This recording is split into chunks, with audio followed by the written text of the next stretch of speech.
And we're live. Good evening, everybody. How are you doing? It's evening here. I'm not sure where you guys are in the world, but please let me know in the chat. It is evening here. I got my bubbly drink. Oh, and I'm super excited. We have another amazing talk for you. We have Victor Lee. He's been a longtime friend of Bitcoin Bay and myself personally, and so we're super excited to have him talk about blockchain across different industries. And so before we jump into his talk, I like to get to know, let you guys get to know him a little bit better. So welcome, Victor. Let's have a little chat. How are you doing today? I'm great. How are you, Terrain? I'm doing fantastic. I'm always revved up when we do Block Hack. And this one is super special for me. It's our first online hackathon and conference, so I'm jazzed up. We've been having such great workshops and talks. It's just awesome. I love this space. Yeah, I think you guys really make this one's different than other hackathons by adding the seeding, the funding money available from investor, right? Most of the hackathon, they just have a prize but not the investors' money. So you guys really bring the hackathon to the next level.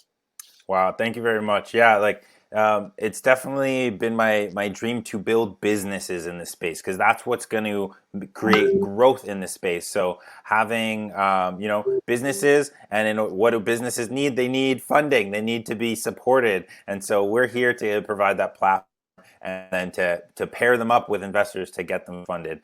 And business is something you know a lot about. You have extensive history in the business space. So tell me about coming into the blockchain space. Like when did you get interested, and what was that aha moment for you that you're like, this is going to be revolutionary and I need to be involved? Yeah, I just heard about Bitcoin in 2014 on Bloomberg. At that time, it was right after the crash from $1,200 go down to a few hundred or $400 or something, US dollar. It was all over the news, and I just curious because my background is in economics, and when you say something, there's something like money, but it's not issued by central bank. It just triggered my interest. To help me try to understand better, so I actually went to Decentral, the office in Chinatown. And they have a Bitcoin ATM machine. I remember that was the first one in Toronto, Bitcoin ATM machine. So I bought like a $40 something Bitcoin. I was quite nervous because I don't trust the technology. It's like something so new, right? And so I received on my phone, and so I went home and I said, okay, how can I know is this blockchain things at work? So I called up my brother who was in China, in Asia, and I said, can you install this wallet, and I will just send you some Bitcoin. And I did that while I was on the phone, and within like a second, he said, I got it. And I said, oh my God, this is so fascinating. I compared to sometimes I do send money to my family in Asia, just help them out, or share some of my income with them, and it's take couple of days and it costs a lot of money, where Bitcoin just let you transfer value instantly across the world. That's just truly amazing. That was what my aha moment. Of course, I didn't have the technical understanding what is work. So later on, I did took some course, helped me to understand it in much deeper level. But the practical experience to really give me that aha moment. That's amazing. Yeah, remittance is a huge part of like the value proposition for Bitcoin. So do you have like all your family, like you've been evangelizing, and is all your family on board with Bitcoin now? I have only one brother. after a couple years, he finally into Bitcoin as well, and he also took the course I took from University of Nicosia that was co-taught by Andrea Antonopoulos, and that was the first Bitcoin online course ever available, and so he's into it as well. Yeah. That's awesome.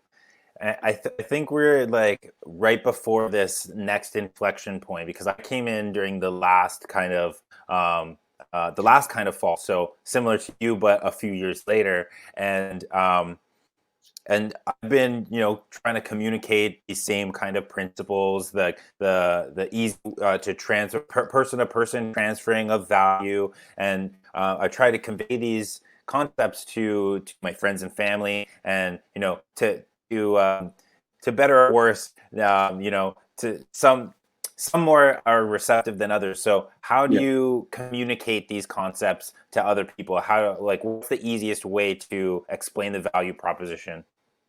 Yeah, I find it's not easy. I tend to show people, I even give some small amount of Bitcoin to friends, just say, okay, try it. That's one.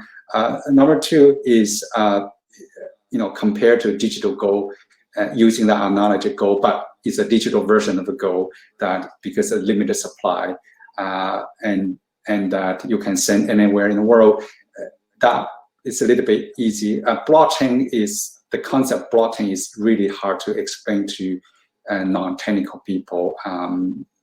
Even with people that very educated, I am trying to explain to people who is a university graduate, PhD, and it was quite hard. And particularly hard was that why it has value. That was very hard to explain. I tried to. My former boss has a PhD in economics, and he doesn't believe that has value. And for me to explain I find it quite hard. Yeah.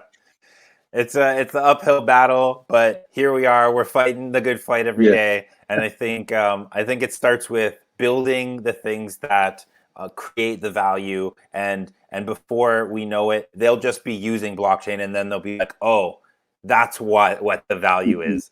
So that's a huge part of what we're doing with Block Hack. And so I'm calling all you folks that I can see in the chat now, whether you're part of Block Hack or not.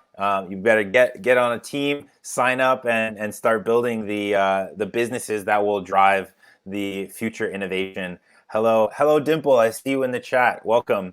Okay, we're going to jump into the presentation in just a few seconds. A couple more things I want to mention to all the folks that are in the chat. If you take a look at the bottom of the screen, you'll see an Ask a Question button. Please feel free to use that button while we're going through the presentation. Go in there and put your questions in if you have any questions for Victor. And if you see a question there that you want to get answered, make sure you upvote it so that we prioritize those most important questions for you. And also, right beside that Ask a Question button, there is a polls button. So go ahead and answer the polls that we have up there. Let's take a peek at some of the answers here. So first question is, are you a developer? We have a resounding 100%. That's the first time I've seen 100% of us being developers. Okay. So second question, are you an entrepreneur? Also 100%. So that's amazing. So we have the melding of worlds. We have both entrepreneurs and developers together. That's super good to see. And we're also wanting to know if you're in Canada. We have a ton of folks tuning in live from Canada.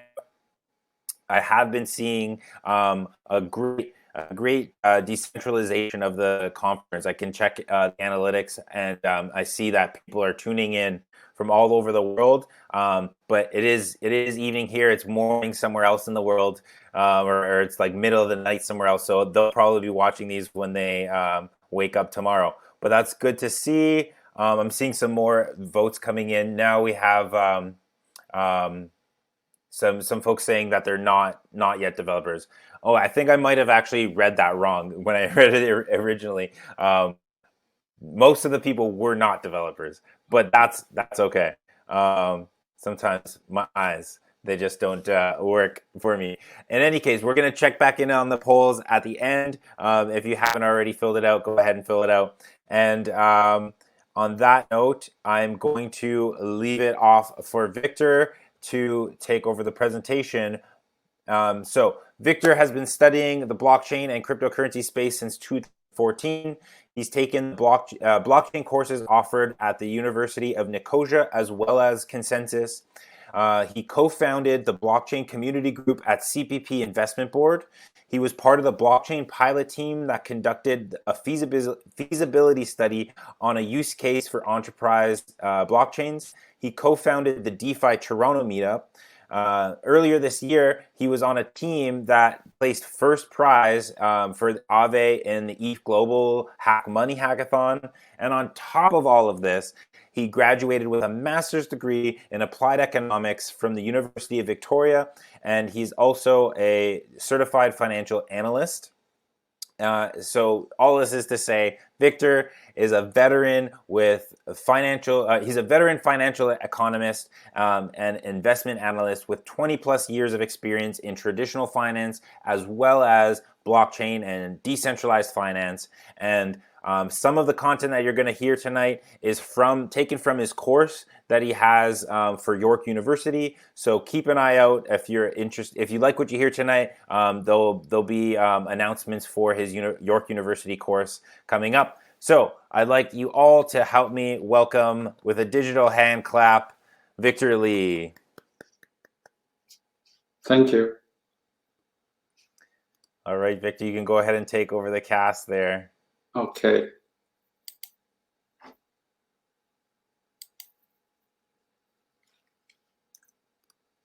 Can you see the screen? Yeah, we're good. Welcome, everyone. Thank you for the Bitcoin Bay giving me this opportunity to share some of my passion through this workshop. I'm not a developer. I'm more of a business analyst. So, when you want to develop a blockchain project in the corporate world, in the business world, the first thing you should always ask yourself is the business rationale for using blockchain rather than try to immediately jump into the technology side. So this is what mainly the topic of my workshop. So hope you will find it useful when you participate in the block hack. Try to articulate the business reason why you want to propose a blockchain-based solution. Okay, thank you, Jorand, the introduction. So I will not spend much time on this. And I've been in this space for a few years. I'm still learning every day. That the things happen so fast. I'm just sharing what I learned.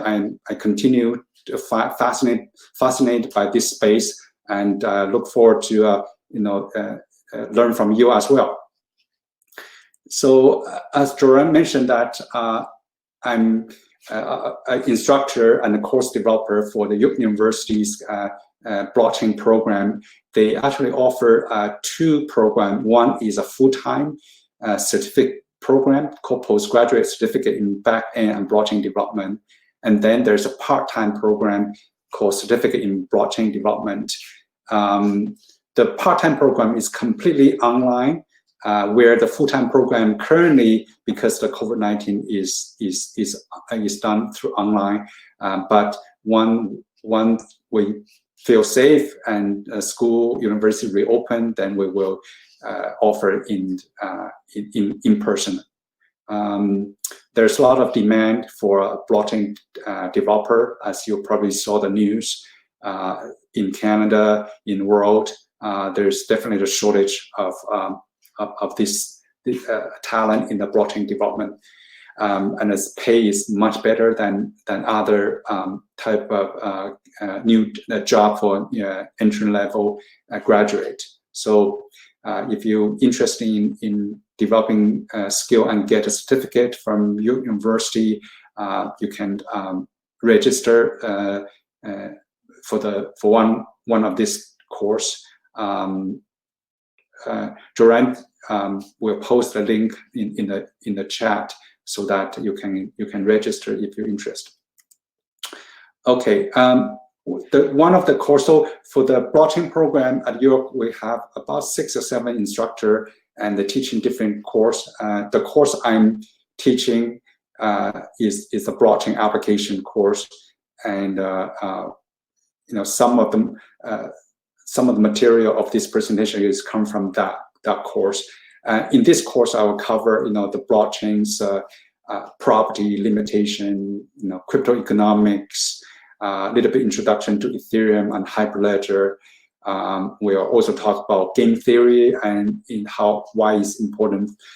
Game theories for network security. We'll talk about non-fungible token, stable coin, and tokenization of financial security and a physical asset, for example, tokenize the real estate.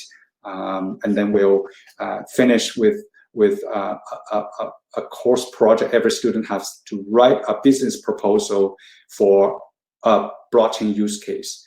That will be the final project that for their completion for the course. So please sign up for the course for the program at university if you are interested in developing the blockchain skill.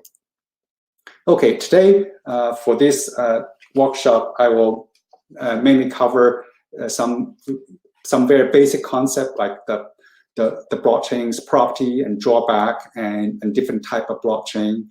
And the most important, the meat of this presentation perhaps is when to use blockchain. So as a hacker, you want to develop a project, a blockchain-based solution to address a real-world problem.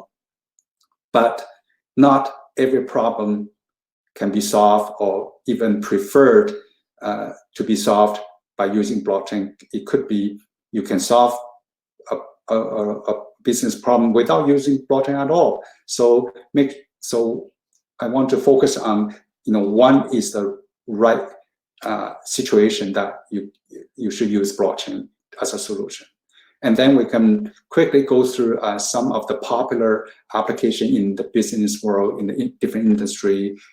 DeFi right now is really hot.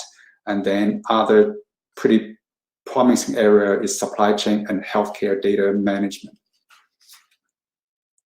Okay, so let's move on to the property of blockchain. Particularly, we start with a public blockchain, and then we move into look at the property of private blockchain and consortium blockchain.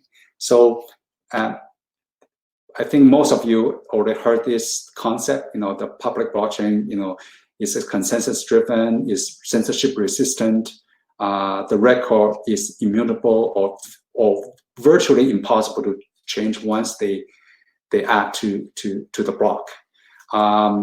The network is decentralized, therefore there's no single point of failure, and you cannot censor it because one person cannot control the network. Unlike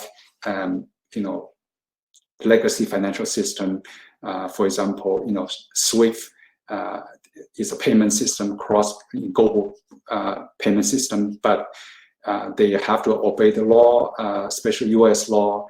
They can censor transaction to particular entity, particular country, or particular individuals, where you cannot do that on public blockchain. Transparency, which is quite important because anyone can read the transaction on the blockchain, even though they don't know the individual person's identity, but you can see the transaction. So it's very transparent, which is in contrast to the current legacy financial system that often you have no idea where's your money, what happened to your money. in your bank. So this is the 4 major property of public blockchain, which sounds all very wonderful, but are this property always desirable? That's one of the things you have to think when you try to develop a solution to solve a real world problem. It's not always the case that this property are desirable. For example, transparency. In finance, privacy, it is an important part of our personal freedom. Do you really want everyone know your finance on blockchain? Probably not. So it's a good thing that now we have a lot of a project working on the privacy issue on public blockchain. Like Ethereum, they're working on layer 2 solution for privacy, and there's also other privacy focused blockchain like Zcash and Monero. Okay, let's move on to some drawback of a blockchain. Blockchain has a wonderful property, but is not without its limitation. The first one is very well discussed in the crypto community, scaling of the blockchain. Basically, how much transaction you can process on blockchain, because the transaction has to be propagated to all the nodes on the blockchain network, and there's a size limit of each block, how much they can process. So all those are present a constraint to how much to put through on the blockchain. And then we have energy consumption, which is well-known issue for any blockchain that using proof of work, like Bitcoin and currently Ethereum. However, in the future, perhaps this year we'll switch for Ethereum. We'll switch to proof of stake that will address the energy consumption issue. And finally, is that blockchain is a network of a duplicate computing. It's not a distributed computing, in the sense that all the nodes on the blockchain, they're doing the same thing. They store the same data. They do the same calculation. So duplication is robust, make the network robust and hard to attack it. But the downside is that it's not very efficient, because everyone doing the same thing. It's just duplication. So keep that in mind when you try to develop your blockchain-based solution to business. Just want to show you some chart to show you the speed of two most well-known public blockchain, Bitcoin and Ethereum. Right now, for Bitcoin is roughly 3 to 4 transactions per second, which is quite slow. Where Ethereum is around 13 to 14 transactions per second, so a little bit faster. But if you compare to the legacy financial system, like the payment of a credit card, Visa, they can handle up to 65,000 transactions per second. That's the upper limit. In reality, they actually process roughly around 1,700. Still, even that number is still much higher than what we currently see on Bitcoin and Ethereum blockchain. Energy consumption, which I'm not going to spend too much time here, is quite energy intensive for a proof of work mining process. Bitcoin, especially Bitcoin, the annual energy consumption is equivalent to all the power consumption of Austria, and that's quite significant. And the worst thing about proof of work is that the computation is completely meaningless. Like it's not like the computation you use computing power to solve any real world problem. It's not like you're doing a protein folding or try to solve the mystery of the universe. You just doing the computation, just try to guess a number, single number. There's no other practical benefit, which is quite, in some ways, kind of wasteful. Again, here's the last drawback of blockchain is that all the nodes on blockchain just duplicate. They are not scheduled. They are not shared. The computation work. They just repeat the same work each other. So it's not very efficient. Okay, so we talk about public blockchain, which is most decentralized, but there's some other blockchain that is less decentralized. On one extreme, the least decentralized extreme will be the private blockchain. You could set up a blockchain network within a single organization, and you can still have distribute nodes like several computer running the blockchain, internal blockchain, but it's all within your organization. So obviously not very decentralized, and if you want, you can change the block, because you are the only entity control it. Where consortium blockchain is somewhere between public blockchain and private blockchain. It's a network share within a few known members, different companies. They are not permissionless. If you want to participate in consortium blockchain, you have to get their permission. And the benefit is that because they are not public, they can have much more efficiency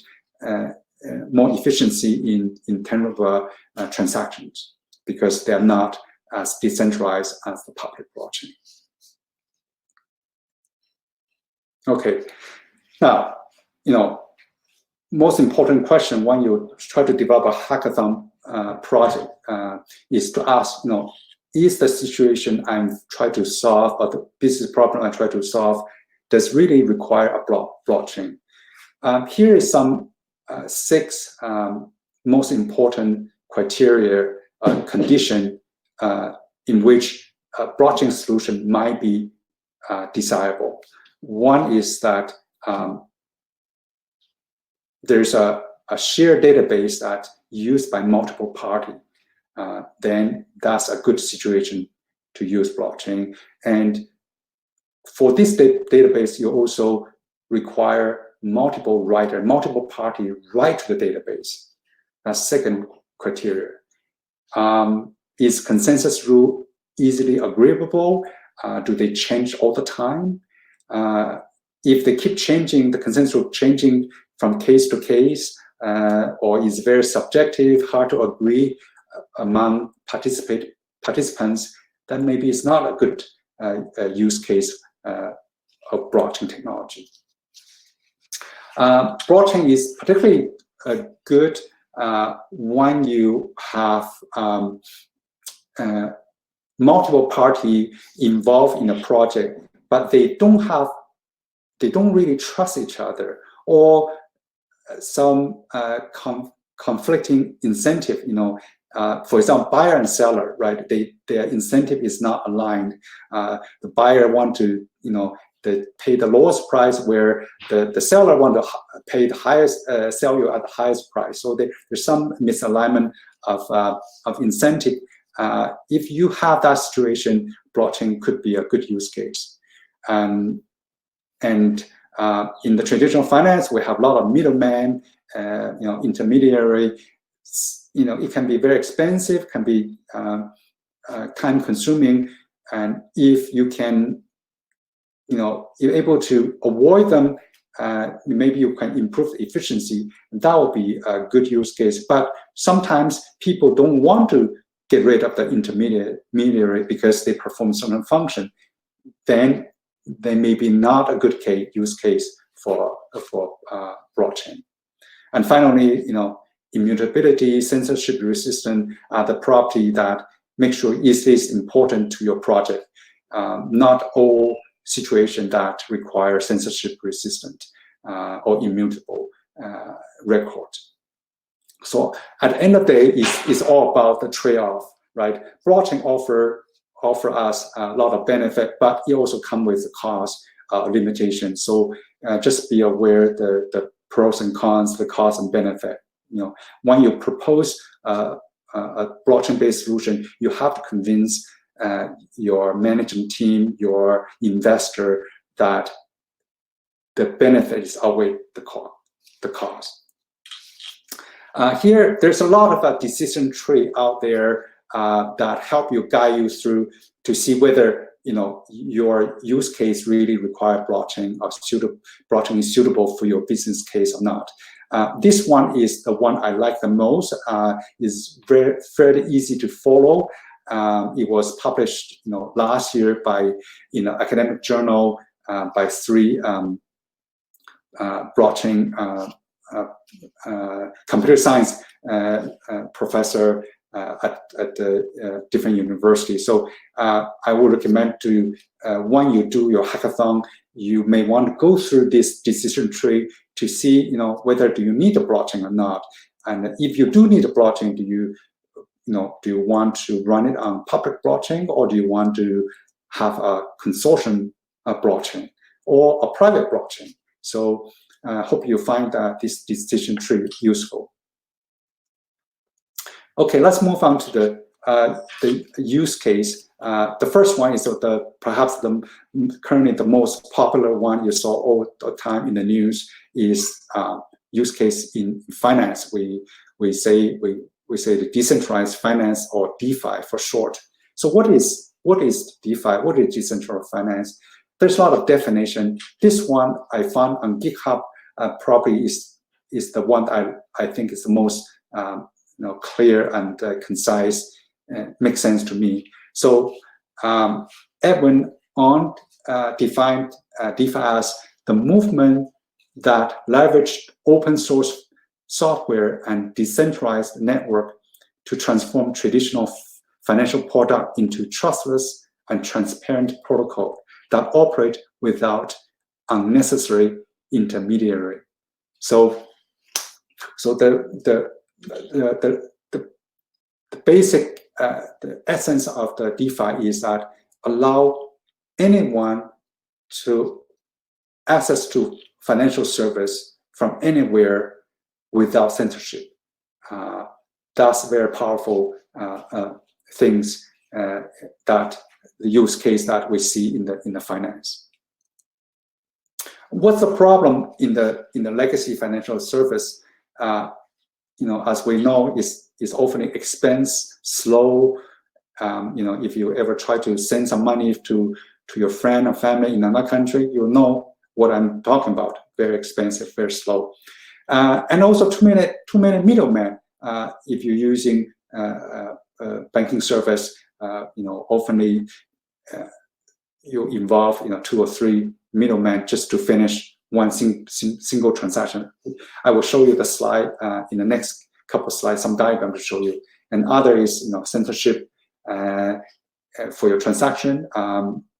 If you follow Twitter, you often hear people in US got a letter from the bank and say that, oh, you want to send money to a crypto exchange. Sorry, we cannot allow that because we don't approve cryptocurrency. So they can censor your transaction. Other things like fraud is commonly known. Sometimes the investment manager took your money, didn't invest it, and they just disappeared. Then your money is gone. So this happened in the current financial system. The big problem with the current financial system is that when you want to get a service, the money has to be in their custody. So you're not in control. Once you give them the money to your bank, to your broker, they are control the money. So you are at the mercy of their integrity and their efficiency of their service. Here's a diagram to show you that if I try to send money to my family in another country, it sounds like a very simple process. Just just send money, but the process actually is quite cumbersome. In this diagram, you can see that you actually have to go through 4 banks. In your own country, you might go through a pairs bank and then correspondent bank. A correspondent bank is the bank that able to do global transaction to connect with a bank in another country. A correspondent bank require more regulation. We have to meet more regulation requirement compared to the domestic bank. And so a simple transaction, you require 4 banks to handle it, and each bank will take a cut of your fee. And if it's different currency, then you may pay the spread when you convert from one currency to another currency. And often you have no control what's the spread, and sometimes you don't even know what is the spread. For example, when I go to Hong Kong, travel, visit my family, I will go to the ATM machine to withdraw money, cash in Hong Kong dollar, which the bank convert to Hong Kong dollar from Canadian dollar. But I have no idea what's the exchange rate they're going to calculate, what's the fee they charge.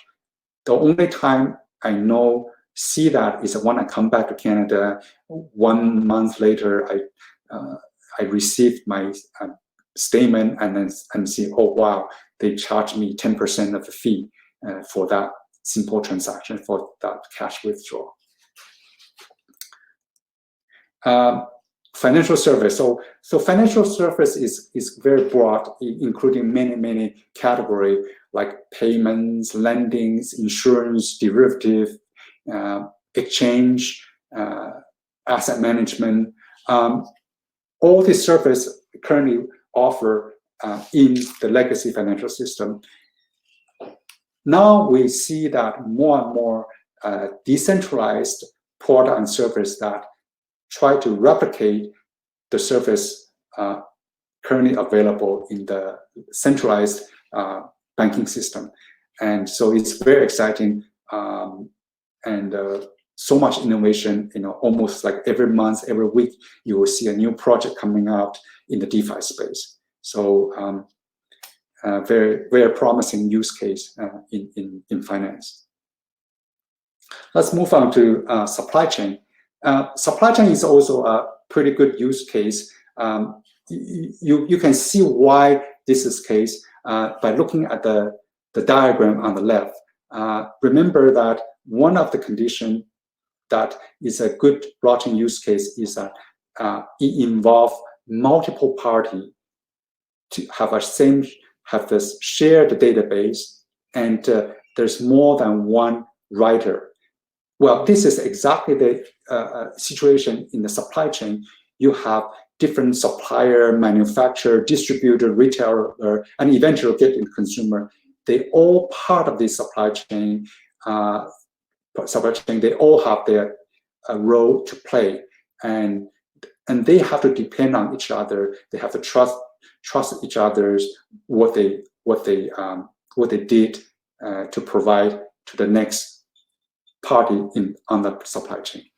But the problem right now is that each party, each supplier, manufacturer, distributor, they own their own record, which increase the risk of a human error or even fraud. And sometimes when you did something, provide something, you often rely on third party to validate what you have done, because you have to prove you actually did something. And finally is that currently a lot of work, the process is very manual and even involve paperwork rather than digitized. So that can cause delayed or even financial loss to the supplier or to the retailer or other party in the system. And here's some news that you and I we can relate. Very often we hear on the news that the food, whether it's ground beef or lettuce that you bought from supermarket, has some kind of contamination, and the supermarket had to record every product of that brand to back, and this happened quite often. You can see on the right hand side this bar chart. That's the food record over the last few years, and you can see it's like 600, even as high as 900 per year food recall. So it's a problem keep repeating itself. In Canada, one of the interesting studies published in 2018 is that they find in Canada seafood oftenly mislabeled, quote unquote mislabeled. So, for example, there's a study in Ottawa. They go to supermarket and restaurant to sampling seafood, including sushi restaurant, and they find more than 50% of the sample they collect back are mislabeled. So that's quite interesting. The tuna sushi you eat in a restaurant may not be tuna. So you can see that food supply chain for food product is really could be solved some of this common problem in the news. Okay, so why is blockchain? What blockchain can do for supply chain management? Well, one thing is that they can have a single shared ledger so that reduce the fraud. All party can give consensus before transactions add, and reduce paperwork, make your product is more traceable. If you find something, contamination is easy trace back where the source is come from. So it's a lot of other benefits, safety and health related assurance. For example, if you're shipping seafood, fresh seafood from one country to another country, the temperature during the transportation must be controlled. And if you can measure the temperature of a container during the shipment and record to the blockchain, then you can be assured that the product you receive has been always under the right condition during the shipment. That will be fantastic for both consumer and the retailer.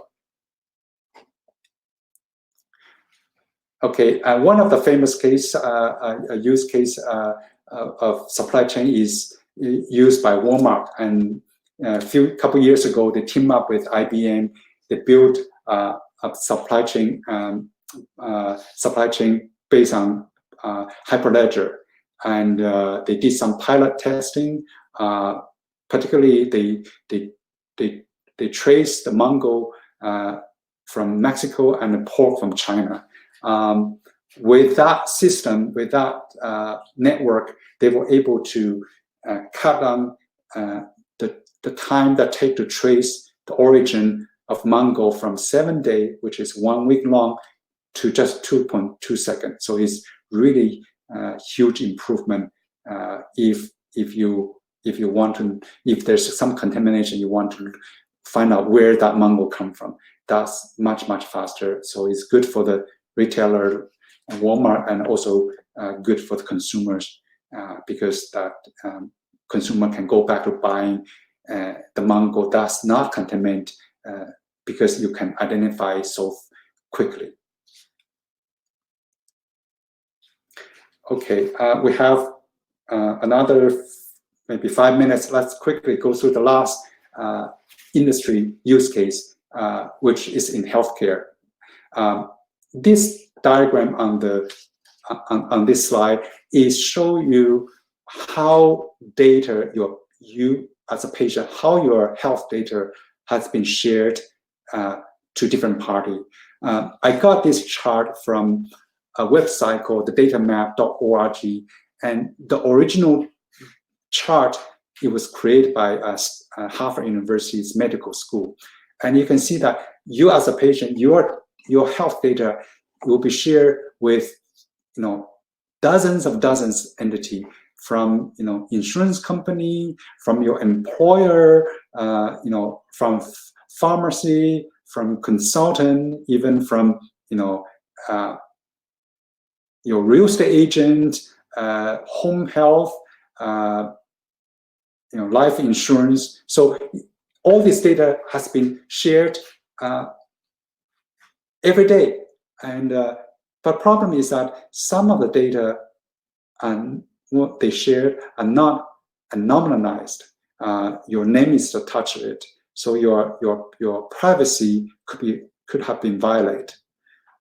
So that's one of the main problem, and also that so much transaction data sharing is impossible to track without a shared ledger. So the other problem in the healthcare data management is paper records still very popular. Even though sometimes you go to the clinic in Toronto, you'll see some clinics are much better than others, that your doctor will use in your iPad or a computer to record your visit, but others still using paper and pencil. The second problem is that even for those hospital or clinic that has electronic record system, they often are siloed. There's many systems and they don't talk to each other. One hospital may not share the same information with using the same system with your family doctor in the clinic you'll visit.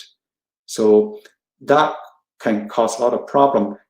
For example, when you go to see your doctor or go to visit in the hospital, you have to tell the doctor, repeat again about your history, about your condition.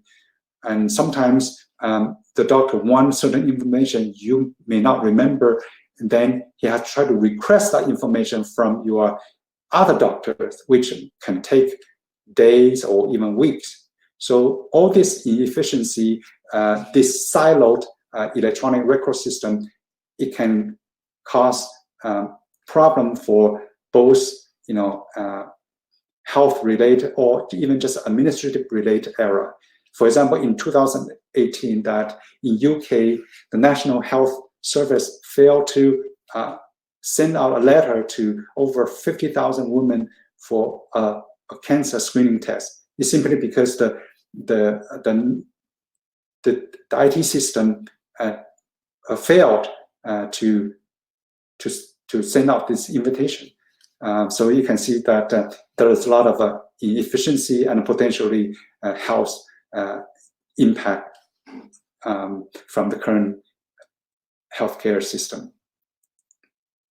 And so what blockchain can do? Well, blockchain can provide an immutable record. Everyone share the input data, and the patient can give the authority, give the permission for the doctor or hospital to use those, to access those data. You'll be much more efficient. And the healthcare provider, when they give treatment to the patient, they can input the data directly from their machine, their computer, to the blockchain. So that's much more efficient rather than copy into a paper record. Okay, so privacy definitely is a big concern for anything related to personal health. On blockchain, you could share the data without identify the person's personal information like age, name. You can share that data for research. But if you need to share with your doctor that they need to know who you are, you can give the permission. So blockchain-based solution is much more flexible. Finally, just a recent pilot project in New York is called Electronic Health Record. They published their pilot project. It was quite interesting, and in the link, the lower left corner, I'm linked to the academic paper that report on this pilot project. Is quite interesting, and they try to address the problem we just discussed earlier. Okay, once dealing with health, there's some unique situation you have to consider. One of them is emergency. So sometimes the patient may become unconscious, and they cannot give consent, or authorize or give permission to the hospital to access to their personal data. And in those situations, you have to set up some emergency mechanism so that the hospital need those information can still get it if the patient has become unconscious. So there's some unique challenge to apply the blockchain based solution to healthcare, but many hospital and country are trying to solve this problem. So it's very interesting to watch. Okay, I think that's all my slide, and we have a few minutes left. If there's any question, I'm happy to answer. If not, I wish everyone who participate in this hackathon all the best, and I hope you come up a fantastic solution to solve your real world problem. This is a great opportunity that Bitcoin Bay organized this hackathon. I'm very honored to be part of it and share some of my thoughts. Thank you so much, Victor. We are honored to have you here. That was an amazing chat. I always love hearing your perspective. You're always so very thorough, and you come with that very crucial business-minded focus, which brings things into the real world, the real framework that we're kind of living in today, but updates it with blockchain technology. So that is amazing. Thank you so much for that. We do have a couple questions here, and I got a couple myself. Let's see what we got. This one's been upvoted, so people want to know. Oh, this is really nice. Okay, so you were talking about disintermediating, and so does that mean that once we, fully implement, or I guess majority implement blockchain into the banking and financial sector, are a bunch of internal auditors and fraud investigators are going to lose their job, or are we still going to need these types of people? I think we still need those type of people. Fraud will happen even in the decentralized system. It's just that it will be much more efficient to investigate because you have an immutable record. Right now, by the time you discover a fraud, it's already like a few months later. The trail is already cold because it happened 3 months, 6 months ago, because it all lost in all the paperwork. You have to follow the paper trail one after one. So maybe we need less auditor, but I think we still need an auditor to investigate or to confirm certain things. Awesome. That was a great question. Thank you very much. Cool. Yeah, send in your questions, guys. I see a couple more coming in here. Okay. Yeah, so we've been hearing a lot about quantum computing and the power of technology, computers getting better and better. What are the implications that these have? will quantum computing change things positively, or will they wreck everything in blockchain? Yeah, that's a very good question, and I have been seeing this kind of question ever since that the news about quantum computing, especially with Google, that they were able to demonstrate that is quite possible to build a quantum computing computer. I would say that I'm not too concerned about that. Based on I listened to a podcast from one of the cryptography from Stanford University, who teach a course on cryptography.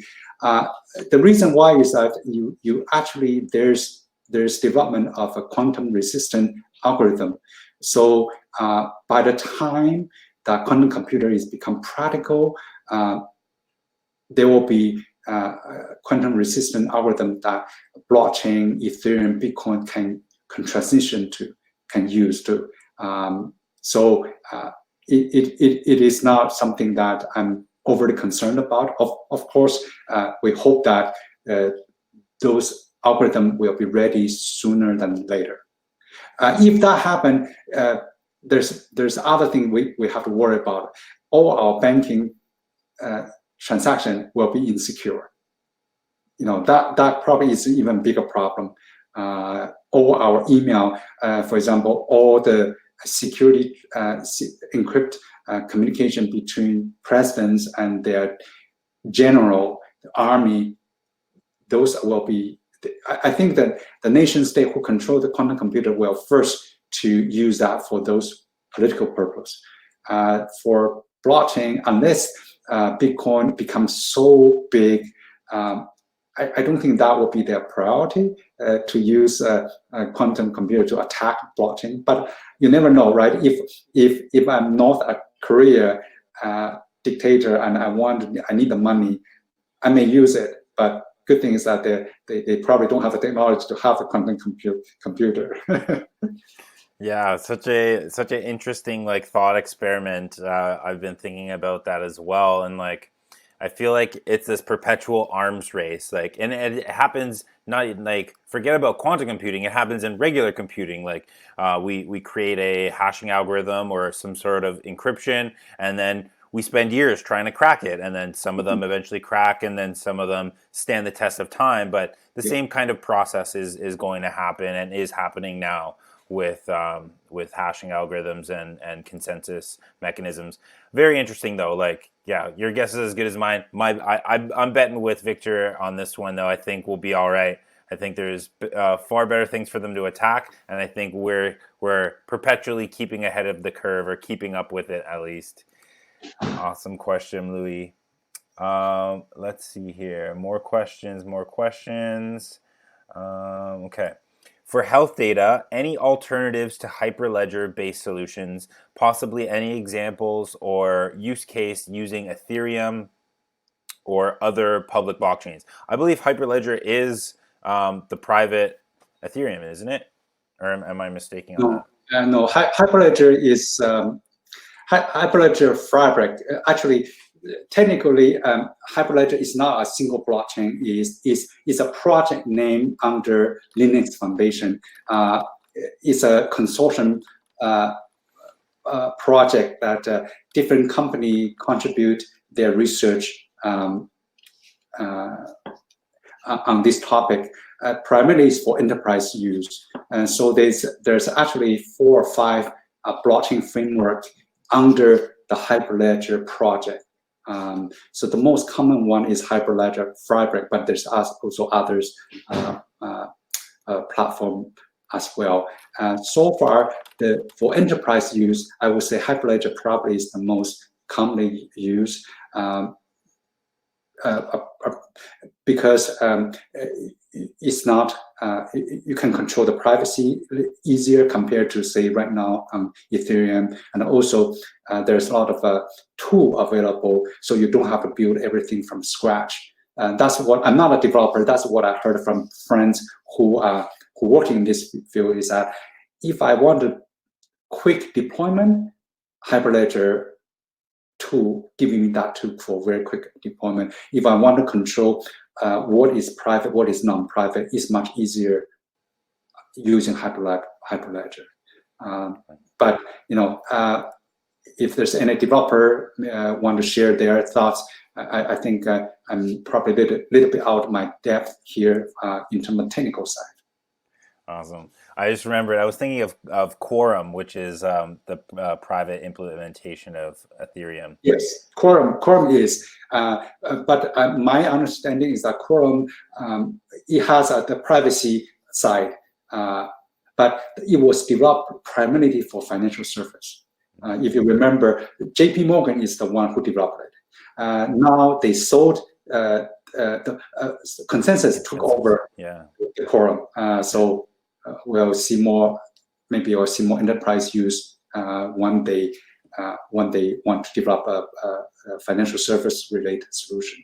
Yeah, I think that was a huge piece of news in the past couple weeks that that Consensus is taking over. So now people that know what they're doing are driving the ship there, and that's driving the private sector into the space. So that's super cool. Okay, let's see here.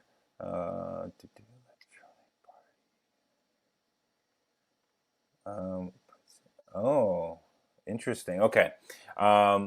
So this person would like to make an electronic party of Canada or Ontario, I guess a political party, I'm assuming. Can we put SIN, as in like social insurance number, on a block and use it for voting during elections? Yeah, you can put anything, any data on blockchain, on a block. It just matter whether it's desirable or not. Especially the SIN number is a personal information. Perhaps a zero knowledge proof might be better than putting your SIN number on a blockchain that everyone can see. And for voting is definitely a good use case in my view, and because it will be tamper proof. Once you register on blockchain, no other party and people can change it. So that's the security side. But you want to keep the vote confidential. So I would say maybe zero knowledge proof might be a better addition on top of the blockchain to implement that. Yeah, that's very interesting. On the note of privacy, I had a personal question. So you mentioned that there's several projects working on privacy on Ethereum. Do you want to expand a little bit more on that, and like how are they? Is that specifically ZK rollups, or do you think is it going to be implemented on layer 1, or is there going to be a layer 2 solution? Yeah, I'm not the expert in that area. I know ZK rollup is one. I know there's another one called Aztec, also one. I feel that privacy, there's a trade-off. For example, look at Zcash, right? It is very private. However, there's a trade-off. Is that if there's a bug in the algorithm, somebody was able to mine millions of extra Zcash token, I have no way to know it. Right. So you see that's a trade-off, right? It's very private, but super private. It's too private. Yeah, but so private that you lost the trust of the network. You don't know you can trust the network. That, I think that's a huge trade-off. I'm not sure is everyone comfortable with that. If you look at the Zcash usage, it's not very high. Even people who use Zcash, they don't use the privacy feature. They didn't turn it on. They're still using the non-private one. So I'm a little bit puzzled by that. Is do people don't care about privacy, or simply that it's not the right form? I do believe that privacy should be a feature, not a product. it should be in your wallet. You have a switch. You say, I want to make private transaction and switch, then it will transact privately, rather than I have to go to a separate blockchain to do a private transaction. That's my thought. Of course, I understand if you design a blockchain grown up with a privacy in mind, perhaps you can do something that more interesting, more efficient. But I heard Zcash, the overhead is very high. The computation overhead is very expensive. So I'm not sure even that was very efficient. So I have hope that perhaps a layer 2 solution on Ethereum will come soon.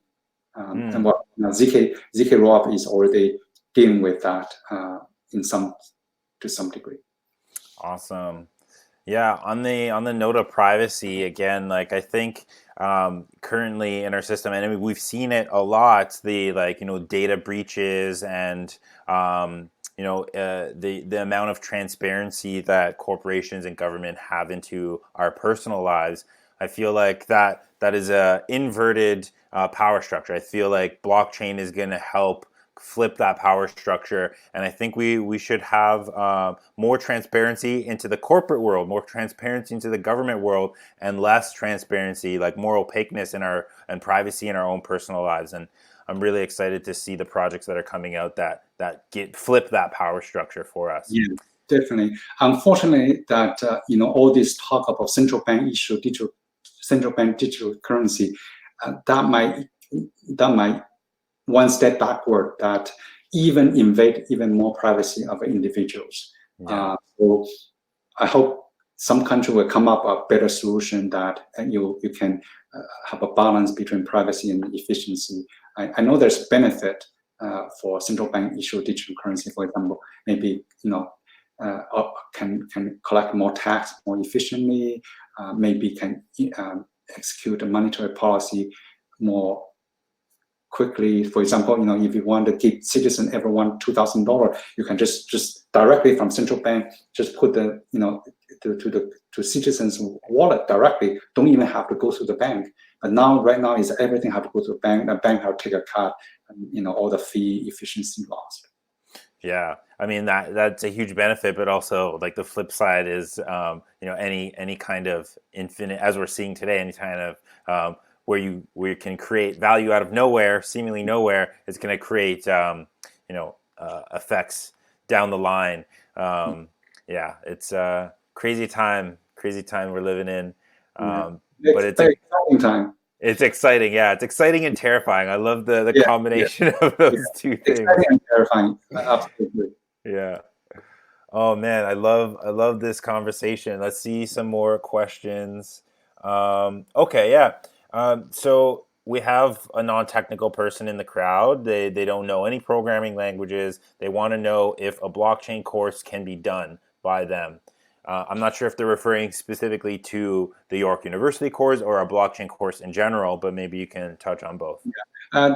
The course offered by York University assume that the graduate has a sufficient amount of computer science background, has some programming background.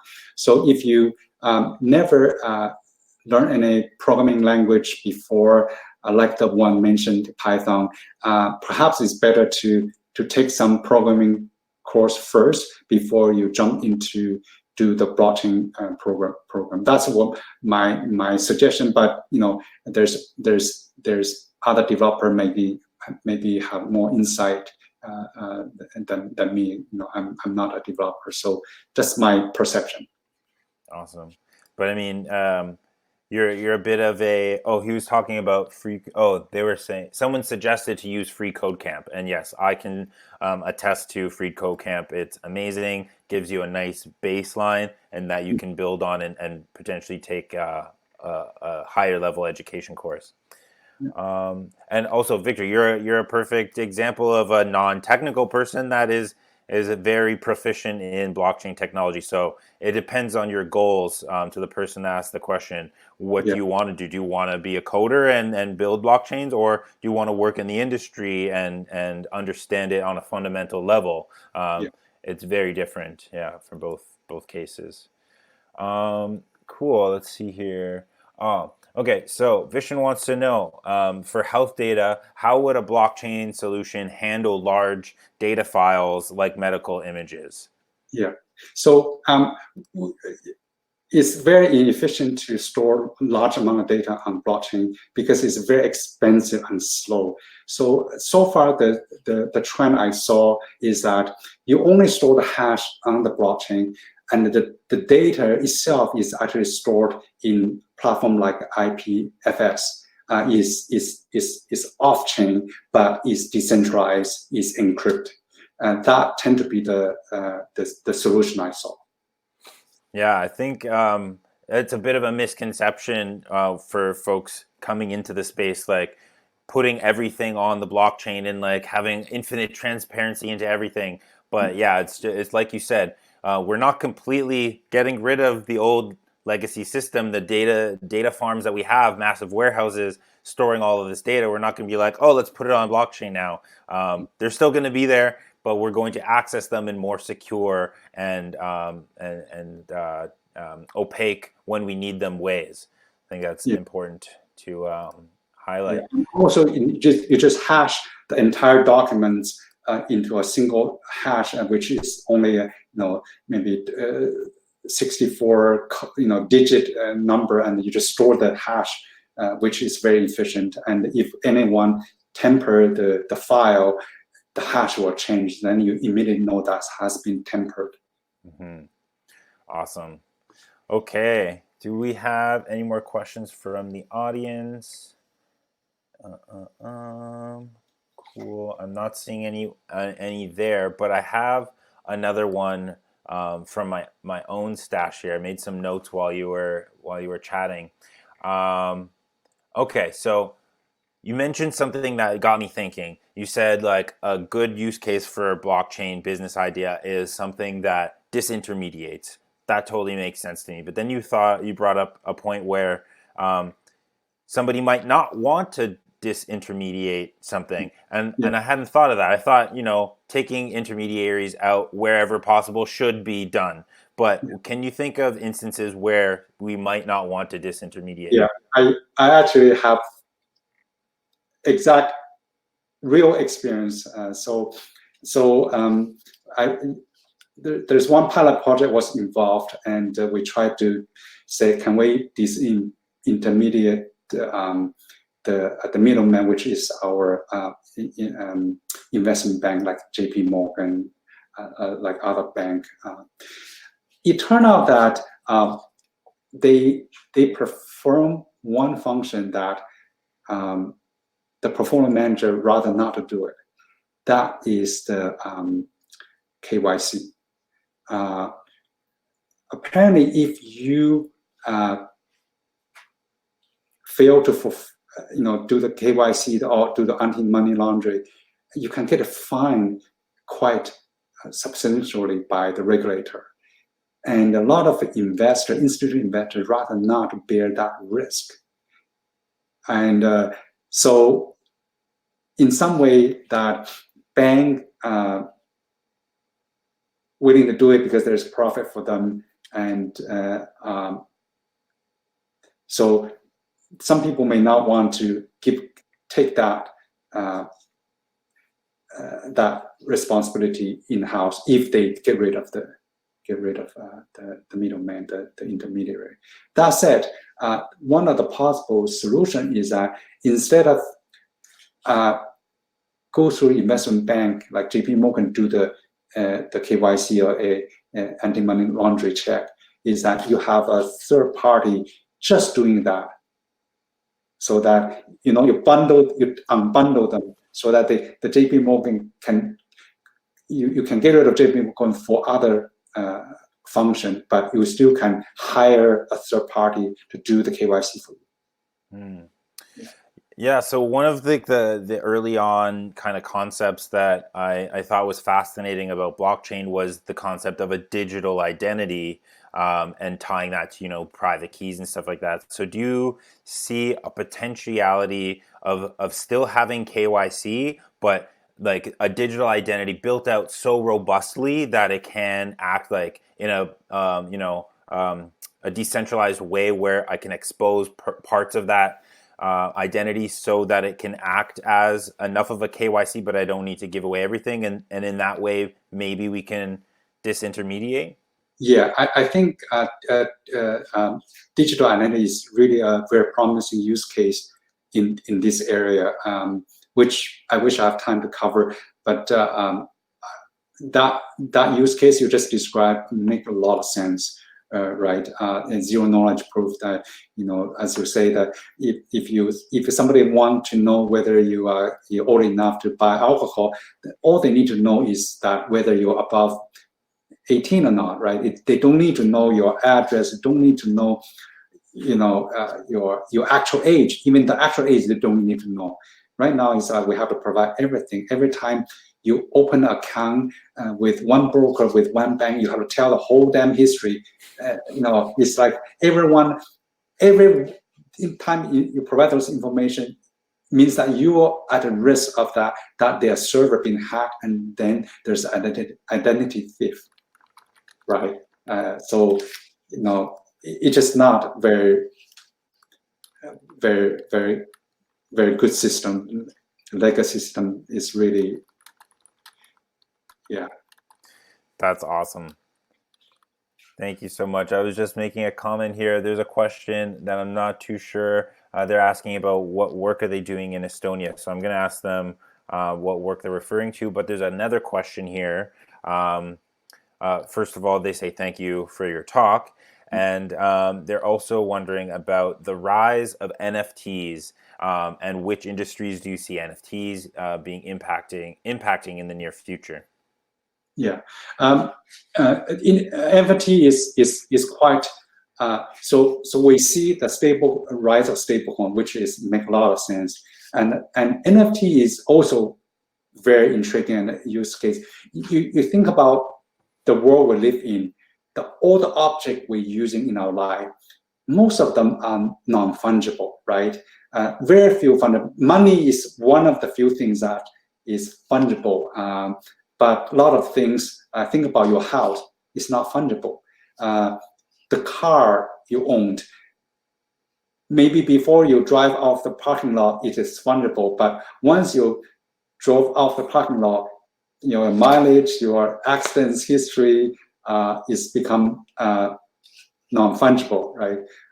So I see right now, perhaps the most compelling use case is in art, right? Because art is unique, and the value of art is derived from being no duplicate. I'm the only one has the only copy, or maybe the one of the few copy have. That would be a very good use case in art, because you can prove that you are unique. The other use case, I think, could be real estate. I used to cover real estate, so I often think follow the news about real estate. Let's say I want to build a portfolio that I own the penthouse of the best building in the major city, in Toronto, in New York, in London, and I'll buy the best centralized building, but I only buy the penthouse, so I can use the token to represent the ownership of that particular piece of real estate. And then each token, they are unique because one penthouse is different than another penthouse, right? And then you can also create so-called composable NFT. So you can group all this individual token into a new token, NFT token. Then you can actually sell and trade that token. And that will be very interesting. Right now you can buy real estate like REITs, or real estate investment trust, but it's all same, right? One share is different, is same as share, and also you cannot choose and pick which building to invest in risk. You just buy a percentage of the entire portfolio. But NFT allow me to say I only want to buy this piece, this piece, this piece, and then put them together. I have my investment. I can be much more tailored. That blew my mind. Yeah. That is a fascinating idea, and in my brain, I had like the nerdiest connection. I'm not sure if this is going to make sense to you or anybody watching it, but I'm going to say it anyways. It reminded me of like because I'm a huge nerd. I played Pokemon and Yu-Gi-Oh growing up, and that was a part of the show was like the blue eyes white dragon, and you fused the three into one, and it made this super epic beast.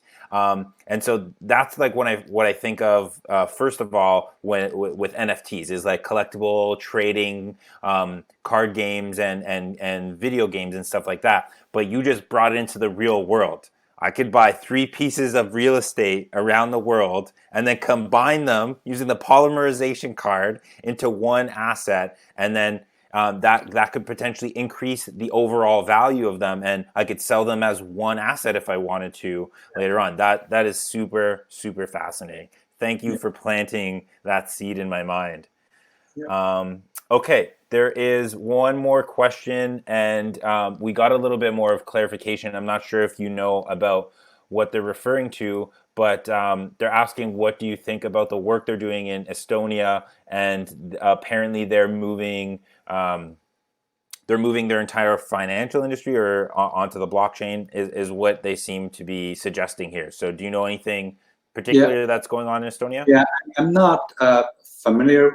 I only saw the news that Estonia using like a digital ID for their citizens. So if you become a resident or citizen, you get this piece of a digital ID that is based on blockchain. That's as much as I know. Perhaps they are, it's a smaller country, maybe a little bit easier to implement, and also it's a good PR. Apparently, they try to attract more investors to go in there. So you probably can live in Canada and at the same time you enjoy all the benefit of Estonia because you have that digital ID with you. Yeah, that's super cool. Yeah, I know there's certain countries that are setting themselves up to be, the crypto valley. Switzerland's very crypto friendly. I know there's a small town in Switzerland that has completely moved over to doing like taxes and stuff on there. And even in Ontario, there's a couple jurisdictions that are accepting taxes via crypto and stuff like that. Yeah. Yeah, so it's super interesting times that we're living in. I think that will wrap it up for the questions. Let's see. Let's take a quick look at the polls here. So I did misread the poll earlier. I don't know how I did that because I wrote the poll. But I asked everybody if they're a developer. I misread, and I wanted to see that everybody was a developer, but most folks said that they were not. But now the poll is saying that 75% that tuned in today were not developers, and 25% were. And then so there's a little bit of crossover. So on the entrepreneur question, we had 67% saying that they were entrepreneurs, 33% saying that they were not yet entrepreneurs, but that's what you're here for, hacking and block hack. And we had a ton of folks tuning in from Canada and a couple of folks tuning in from outside.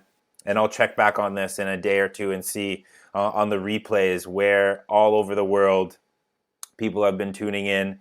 But I want to thank you so much, Victor, for your time this evening. It's been amazing. I love this chat. It was super awesome. And I hope to have you back for another chat, if not this hackathon, maybe in our next one. But again, thank you so much. Thank you for having me. It's a pleasure. Cool. All right, folks. And all the best to all the hackers.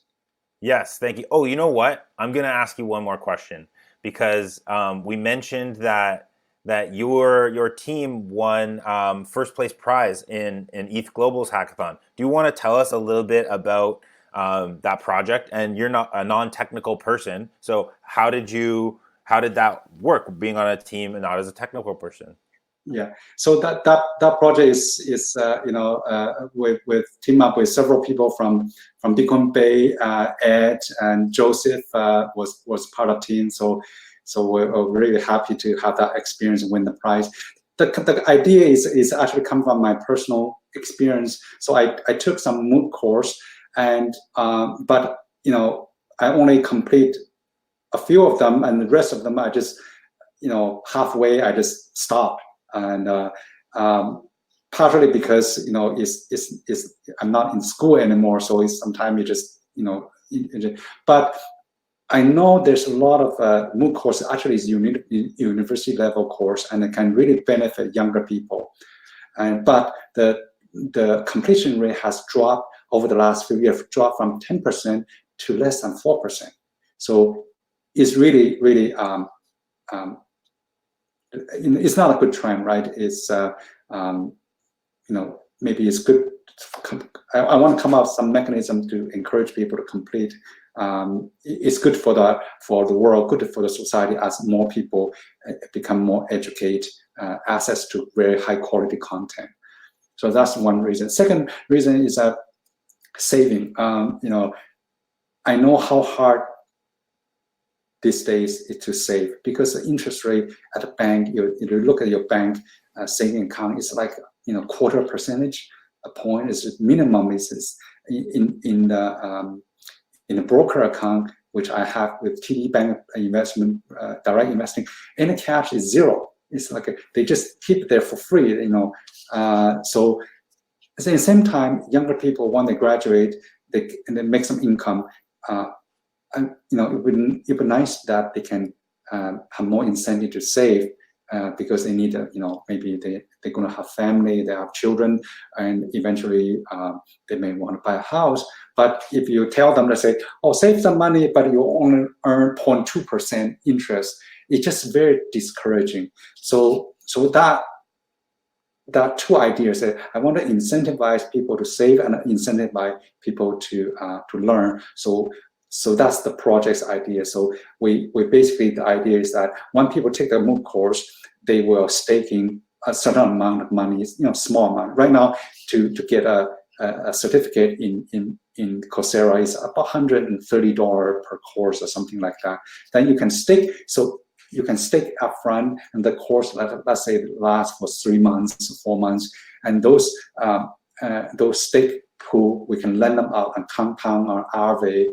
And at the end of the course, for people who complete the course, we can have a draw to take those interests to give to the people who complete the course. So they have more incentive to complete the course, and they also get a bonus of saving, because the interest income come back to them and can be substantial, because given that there's only 4% of people complete the course. Let's say even go back to 10%, you still you take a bigger part, because a lot of people didn't complete the course.